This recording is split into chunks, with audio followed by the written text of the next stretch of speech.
Hello students, आज हम class 8 के हिंदी विषय के अंदर चैप्टर नंबर 5 चिट्ठियों की दुनिया के बारे में बात करेंगे। फिर पाठ पढ़ने से पहले हम चिट्ठियों के बारे में, पत्रों के बारे में जानते हैं, इसके इतिहास के बारे में। चित्र, पत्रों को लिखना, पढ़ना, ये कला जो रही ये हमारे पौराणिक ऐतिहासिक समय से जानी रही थी। जबकि हमने देखा था हमारे बहुत से वेद शास्त्र जो थे उनको रचे गए थे, उनको लिखे गए थे। उस समय कुछ लेखन कला वही जो थी पत्रों के माध्यम से। वो पत्र आज हमारे पास सुरक्षित पत्र हैं, कुछ हमारे पास जो है आज हम जब किताबों के बात करते हैं वो सारे हमारे पास मौजूद है।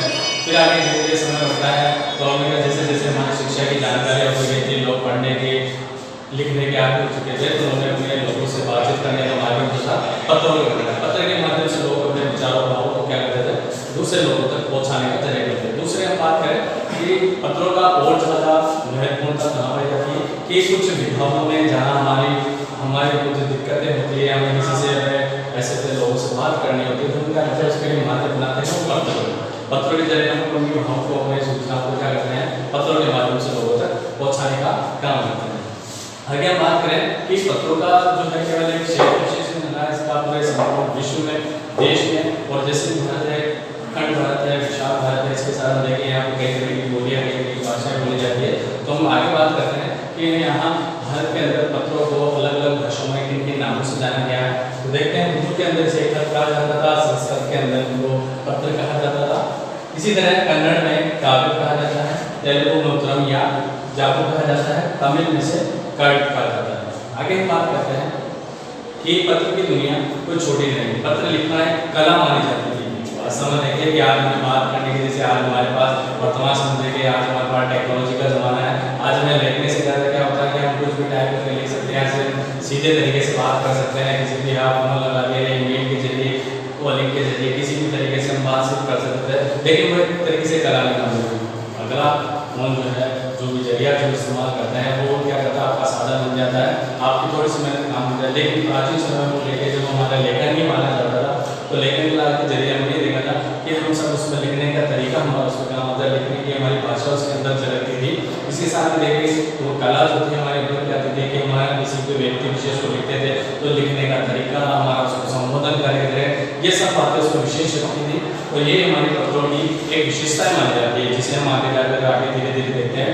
आज हम देखिए वर्तमान समय में धीरे धीरे क्या महत्ता हो रही है कि पत्र की जो महत्ता हो रही है वो धीरे धीरे समाप्त से होती जा रही है। आज पत्र कौन लिखता है, हम देखें तो शायद हमारे मुझसे बात करेंगे, आज हमारे रिश्तेदारों को किसी को नहीं लिख पाते हैं तो क्या करते हैं, उनको फ़ोन कर लेते हैं, उनको ईमेल कर लेते हैं, या फिर और तरीके से उनसे बातचीत कर लेते हैं। लेकिन फिर भी आज देखिए पत्र की कुछ न कुछ विशेषता रही है। आज हम किसी विभाग में बड़े भाव पर जाने का उपयोग करते हैं, उसमें कुछ दिक्कतें हमारे पास होती है तो हम उनको क्या करते हैं, पत्र लिख पाते हैं। पत्र में लिखते हैं, आप उनके बताते हैं, उनके संबोधन करेंगे, उनको जरिए हम उनको पत्र पहुँचाने का कार्य करते हैं। तो बच्चों, जैसा कि हमने अभी पत्रों के, चिट्ठियों के बारे में काफ़ी कुछ जाना है, चिट्ठियाँ हमारे लिए कितनी महत्वपूर्ण मानी गई है या हमारी एक कला में मानी गई थी। आगे हम पाठ प्रारंभ करते हैं कि चिट्ठियों की अनूठी दुनिया। पत्रों की दुनिया भी अजीबोगरीब है और उसकी उपयोगिता हमेशा से बनी रही है। जैसा कि हमने भी परिचय के अंदर जाना था, चिट्ठियों के जो विभिन्न रूप है, अलग अलग रूपों में भेजा जाता है, तो उसकी एक अजीबोगरीब कहानी होती है और इसकी उपयोगिता, जो इसकी महत्वपूर्णता है, वो हमारे लिए हमेशा से बनी रही है, हमारे पत्राचार के लिए बनी रही है, हमारे संदेश भेजने के लिए रही है। तो कहीं ना कहीं इसका उपयोग हमारे दैनिक जीवन में या हमारे व्यवहारिक जीवन में बहुत कामदायक बना रहता था। पत्र जो काम कर सकते हैं वह संचार का आधुनिकतम साधन नहीं कर सकता। हमने पुराने और नए समय की बात करते हैं तो जैसे आज हमारे पास संचार के कई आधुनिकतम साधन हैं, जिसके ज़रिए हम अपने संदेशों को, अपने भाव को, विचारों को दूसरे लोगों तक, दूसरे जगह पहुंचाने में उपयोग ले सकते हैं। लेकिन जो पत्र की एक अहमियत है वो शायद इन संचार के आधुनिक साधनों में हमें देखने को नहीं मिलती है। पत्र जैसा संतोष फ़ोन या एसएमएस का संदेश कहाँ तक दे सकता है? सही है कि हमें जैसे पत्र लिखते समय जैसा एक संतोष, हमें एक भावात्मक रूप से एक संतोष जो हमें मिलता था, वो फ़ोन या एसएमएस के ज़रिए नहीं मिलता है। पत्र एक नया सिलसिला शुरू करते हैं और राजनीति, साहित्य तथा कला के क्षेत्रों में तमाम विवाद और नई घटनाओं की जड़ भी पत्र ही होते थे। जैसे कि हमने पुराने समय की बात करें या हमारे इतिहास की बात करें, तो पत्रों के ज़रिए हमने देखा कई आचार विचार, कहीं गूढ़ संदेश होते थे, कूटनीति के संदेश होते थे, वो चाहे राजनीति में हो तो उसके ज़रिए लोगों तक पहुँचाया जाता था। उसके अलावा हम देखें कि साहित्य में भी हमारा महत्वपूर्ण काम किया है। साहित्य में जो पुराने हमारे जितने भी ग्रंथ रचे हैं वो सारे हमें पत्रों के माध्यम से प्राप्त होते हैं। और कला में जब हम बात करते हैं, चाहे लिखन की कला हो, चाहे हमारी तमाम अन्य अन्य विधाएँ हैं जो हमारी कलाएँ हैं, चाहे हमारी चित्रकला हो, अलग अलग विधाएँ भी जो हमें पत्रों के माध्यम से हमें मिलती है। और ये नई घटनाओं की जड़ भी पत्र ही होते थे। दुनिया का तमाम साहित्य पत्रों पर केंद्रित है। मानव सभ्यता के विकास के इन पत्रों ने अनूठी भूमिका निभाई है। तो जैसा कि दुनिया के तमाम साहित्य पत्रों में हम देखें जो हमारी कलाओं में होती है, जैसे साहित्य पत्र है, चाहे हमारे ग्रंथ है, वो सब पत्रों पर ही केंद्रित होते थे, क्योंकि उनका एक लिखित रूप में होता था। क्योंकि हम ये जानते हैं कि किसी भी पुरानी जितनी भी बातें होती हैं, तमाम बातों को हम कहीं पे भी मन में याद करके नहीं रख सकते, उसको कहीं ना कहीं लिखित रूप में हमारे पास होना ही चाहिए था। तो हम ये देखते हैं कि तमाम जो साहित्य है हमारे पास, चाहे वो संस्कृत का है, चाहे वो हिंदी का है, चाहे वो अंग्रेजी विषय का है, चाहे अन्य तमाम अलग अलग जो साहित्य हैं वो सब पत्रों पर ही केंद्रित थे। इसी कारण आज वो हमें हूबहू हमारे पास हमें प्राप्त होते हैं, ताकि उसको पढ़कर हम प्राचीन वैभव, प्राचीन गौरव को हम आज अपने प्राप्त कर पाते हैं। और धीरे जैसे जैसे मानव सभ्यताओं का विकास होता गया था, जैसे कि हमने समाज विज्ञान में सभ्यताएं पढ़ी है, तो हम ये समझ सकते हैं कि सभ्यताओं का विकास धीरे धीरे किस तरीके से हुआ था। और इन सभ्यताओं का कहीं न कहीं पत्रों में लिखित रूप में हमें वो माध्यम प्राप्त होता है, जिसके ज़रिए हम उस समय की तमाम गतिविधियों के बारे में, तमाम चीज़ों के बारे में हम पत्रों के माध्यम से प्राप्त करते हैं। तो इस कहीं न कहीं तो ये है कि हमें पत्रों के माध्यम से इन्होंने हमें पुराने समय के पुराने विषयों के बारे में एक महत्वपूर्ण भूमिका इन्होंने निभाई है। पत्रों का भाव सब एक जगह सा है, भले इसका नाम अलग-अलग रहा हो। पत्रों में जैसे हम बात करते हैं, हमारे विचारों को हम जो प्रदान करते थे, उसका भाव एक जगह होता था, लेकिन इसके नाम हम देखते हैं कि अलग-अलग जगह है, तो अलग-अलग नाम भी होते हैं। जैसे कि हम मानते हैं कि जैसे भारत एक बहुत अखंड भारत है, विशाल भारत है, तो यहाँ कई तरीके की भाषाएँ बोली जाती है, लेकिन अलग-अलग नाम होते थे उनके। लेकिन फिर भी ये देखना चाहते हैं उसमें जो भाव होते थे हमारे पत्रों में लिखने का, वो सब जगह एक समान ही होता था। जैसे आगे बात करते हैं कि जैसे पत्रों को अन्य भाषाओं में क्या नाम से बोला जाता है। पत्र को उर्दू में खत बोला जाता है, संस्कृत में पत्र बोला जाता है, कन्नड़ में कागज़, तेलुगु में उत्तरम, जापू और लेख तथा तमिल में उसे कड़ित कहा जाता था। पत्र लिखने का नाम अलग अलग भले ही हो, लेकिन हमारे जो भाव होते थे उसमें केवल मूल भाव ही होते थे, जो हमारे अपने परिजनों को, मित्रजनों को लिखा जाता था, या हम कई विभागों में इसे भेजे जाते थे।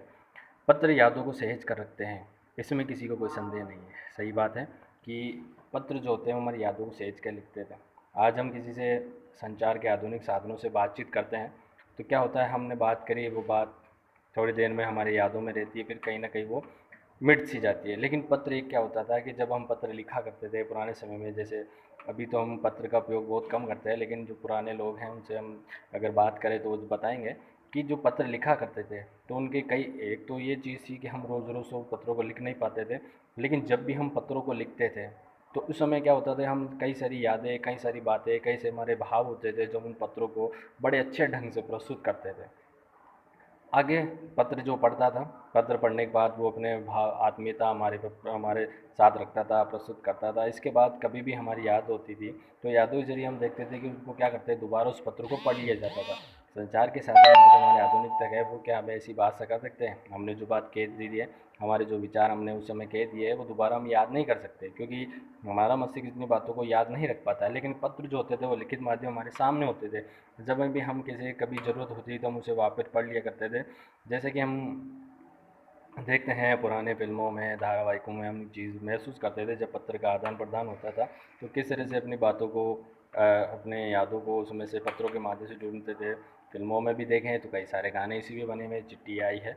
आगे हम बात करते हैं, हर एक की अपनी पत्र लेखन कला है, और हर एक के पत्रों का अपना एक दायरा है। सही चीज़ है कि पत्र एक लेखन कला है। जैसे कि हमने पहले बात करी थी कि पत्र लिखना एक कला के रूप में माना जाता है, कि आप किस तरीके से अपनी बात को वहाँ प्रस्तुत करते हैं।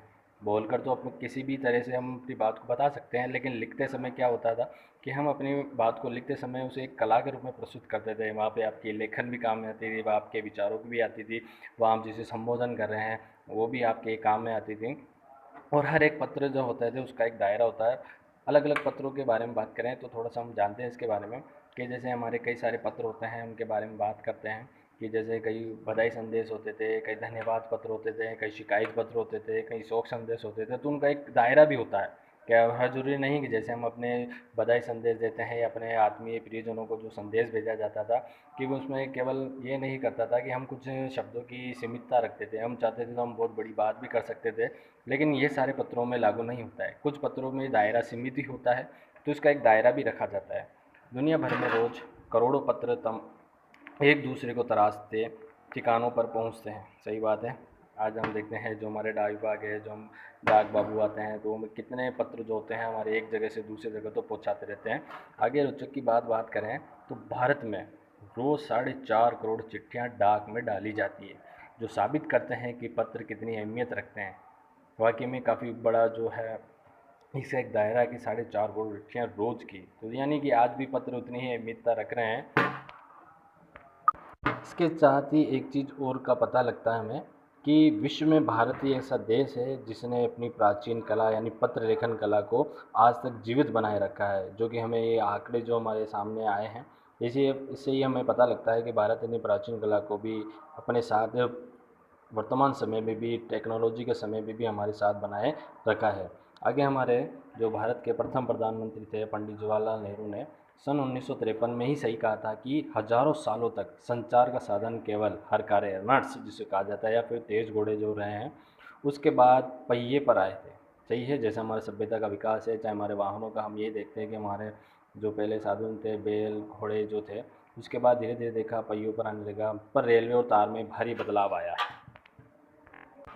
इसके साथ ही एक चीज़ हो रहा है कि भारत के अंदर ही जैसे कि अभी ने आंकड़ा देखा था कि पत्रों का, उसके साथ साथ ही अगर रेलवे का देखें तो रेलवे का जो क्षेत्र है वो विश्व में सबसे ज़्यादा भारत में ही माना जाता है। भारत में जितना आवागमन रेलवे के द्वारा होता है वो किसी अन्य देशों के द्वारा नहीं होता है, और एशिया में सबसे बड़ा रेलवे का माना जाता है। तार तार के बारे में अगर बात करें तो पत्र का एक प्रारूप होता था जिसको अंग्रेजी के अंदर टेलीग्राम कहा जाता है।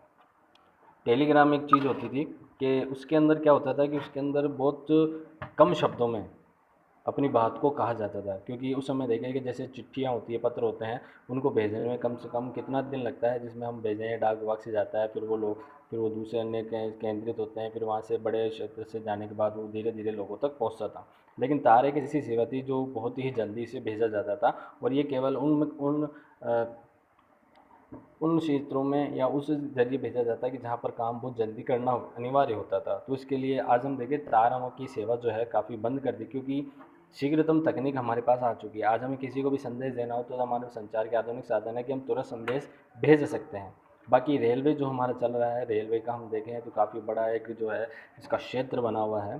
तार ने रेलों से भी तेज़ गति से संवाद पहुंचाने का शुरू किया था। जैसा कि हमने बात करी कि तुरंत संदेश भेजना हो, कोई बहुत जल्दी का हो, कोई महत्वपूर्ण संदेश होता था, तो हमारे रेलवे से, या हम बात करें कि जो हमारे सामान्य पत्र होते हैं उनसे भी काफ़ी तेज़ी से लोगों तक पहुंचता था। अब हमारे पास संचार के नए आधुनिक साधन हो गए जिसमें हम टेक्नोलॉजी की बात करते हैं। अब हमारे पास टेलीफोन है, वायरलेस है, और आगे रेडार दुनिया बदल रही है। काफ़ी कुछ दुनिया ने या काफ़ी कुछ हमारे आधुनिक विज्ञान ने कुछ काफ़ी कुछ बदल कर हमारे सामने रख दिया है।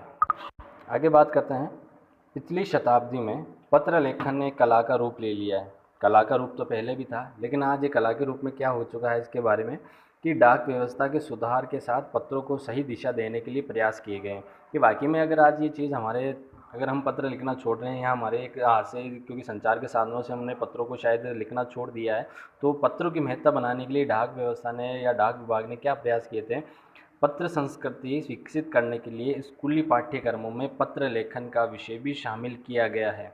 जैसा कि आप सभी जानते हैं, तो आपने अलग अलग हमारे जो विषय हैं, जैसे हमारे हिंदी है, संस्कृत है, इंग्लिश है, इसमें हम देखते हैं कि हमारा एक व्याकरण में एक टॉपिक दिया जाता है। व्याकरण में एक हमारा प्रकरण होता है जिसमें हम पत्र के बारे में बात करते हैं, तो हमें पत्र लिखना सिखाया जाता है कि पत्र किस तरीके से लिखा जाता था। तो हम यह देखते थे कि पत्र किस किस रूपों में लिखते थे हम, पत्र के अलग अलग प्रारूप होते थे, पत्र को लिखने का अलग अलग ढंग होता था। तो वो कला हम आज भी क्या कर रहे हैं कि डाक व्यवस्था ने या हमारी सरकार ने इतने प्रयास किए कि उसको स्कूली पाठ्यक्रम में जोड़कर हमारे सामने इस कला को जीवंत रखा है। तो आज देखते हैं कि हम पत्र लिखना भूले नहीं हैं, हम आज भी पत्र लिखते हैं, चाहे विद्यालय में लिखते हैं, चाहे किसी विभागों में लिखते हैं। और थोड़ा बहुत शायद हो सकता है कि हमारे कुछ प्रियजनों, आत्मजनों को हम शायद अभी भी लिखते होंगे, लेकिन स्कूल में विद्यालयों में और हमारे जो विभाग हैं उनमें हम अभी भी पत्र को ही शामिल किया जाता है कि हमें शिकायती पत्र होते हैं या हमें कोई दरख्वास्त करनी होती है तो पत्र का एक ज़रिया होता है जिसके ज़रिए अपने विचारों को, अपने भावों को वहाँ प्रस्तुत करते हैं। भारत ही नहीं, दुनिया के कई देशों ने ये प्रयास चले और विश्व डाक संघ ने अपनी ओर से काफ़ी प्रयास भी किए हैं। विश्व डाक संघ की ओर से 16 वर्ष से कम आयु वर्ग के बच्चों के लिए पत्र लेखन की प्रतियोगिता आयोजित करने का सिलसिला सन 1972 से शुरू किया गया। तो ये चीज़ दर्शाती है कि केवल भारत ही नहीं, विश्व के कई देश भी इसके लिए प्रयास कर रहे हैं। डाक संघ जो है वो विश्व की एक बड़ी संस्था जो है डाक से जो संबंधित है, उसने भी इसके लिए काफ़ी प्रयास किया था। जैसे उन्होंने 16 वर्ष से कम आयु वर्ग के बच्चों के लिए पत्र लेखन प्रतियोगिता आयोजित किया गई थी। हमारे विद्यालयों में भी आयोजित लेखन प्रतियोगिता आयोजित की जाती है। बाकी हमारे यहाँ पे जो पाठ्यक्रम होता है उसके विषय के अंदर ही हम क्या करते हैं कि पत्र लिखना प्रारंभ करते थे। छोटे बच्चों से हम ये पत्र लिखवाना शुरू करते हैं कि बच्चे जो होते हैं अपने स्कूल से पहले हम जो पत्र प्रारंभ करते हैं कि बच्चा जब होता है कि पहला पत्र कब लिख पाता है कि जब वो स्कूल पढ़ता है, जब उसे कभी अपनी छुट्टियों की बात होती है, कभी उसे छुट्टी लेना अनिवार्य हो जाता है, तब अपने प्रधानाचार्य जी को एक पत्र लिखता है। तो पत्र लेखन वो सीख जाता है और विश्व डाक संघ ने भी ये प्रयास किया था और ये 1972 से चला आ रहा है, जिससे कि जो बच्चे हैं, जो लोग हैं, वो पत्र लिखना, उसकी कला को अच्छी तरीके से समझ पा रहे हैं। ये सही है कि खास तौर पर बड़े शहरों और महानगरों में संचार साधनों के तेज विकास तथा अन्य कारणों से पत्रों की आवाजाही प्रभावित हुई है, पर देहाती दुनिया आज भी चिट्ठियों से ही चल रही है। सही है, जितने बड़े शहर हैं, महानगर है, वो संचार के साधनों से काफ़ी जुड़े हुए हैं, काफ़ी जटिल प्रक्रियाएं हैं कि आज भी बिल्कुल पूरे एक तरीके से उसमें डूब से चुके हैं। लेकिन इसके साथ देखें उनका तेज विकास है, इस कारण से वो संचार के साधनों को उपयोग में लाते हैं। इस कारणों से हमारी उस समय उन जगहों में, उन बड़े शहरों में पत्रों की आवाजाही प्रभावित हुई, यानी उनके पत्रों का उपयोग वो अब काफ़ी कम हो चुका है। लेकिन हमारी देहाती दुनिया, जो हमारा साधारण गाँव सा है, जो हमारे ऐसी जगह हैं, लेकिन वहाँ पर आज भी चिट्ठियों से ही काम चल रहा है। बड़े शहर जहाँ होते हैं वहाँ पर वो अपने आधुनिक साधनों में फैक्स को, ईमेल को, टेलीफोन तथा मोबाइल ने चिट्ठियों की तेज़ी को रोका है। ये इतने आधुनिकतम साधन ने बात करें तो इतने शीघ्रतम पहुंचाने वाले संदेश हैं, इस कारण से चिट्ठियों को रोका है। पर व्यापारिक डाक की संख्या लगातार बढ़ रही है। लेकिन फिर भी हम ये देखें तो चिट्ठियों का काम आज भी रुका नहीं है। हम आगे देखें तो आज कितने ही व्यापारी या कितने भी संदेश हो, चाहे आज हमारे भारतीय सरकार, चाहे हमारे राजस्थान की सरकार या हमारी जो स्टेट सरकार होती है, वो क्या करती है इस काम में कि जितने भी आदेश होते हैं उसका एक लिखित प्रारूप ज़रूर हमारे सामने प्रस्तुत आता है। उसको कोई फ़ोन के ज़रिए या संचार के टीवी के ज़रिए नहीं पहुंचाया जाता है, उसका एक लिखित माध्यम पत्रों के ज़रिए हमारे सामने पहुंचता रहता है। आगे हम अगले अध्याय में इसके बारे में पढ़ेंगे। आगे चिट्ठियों की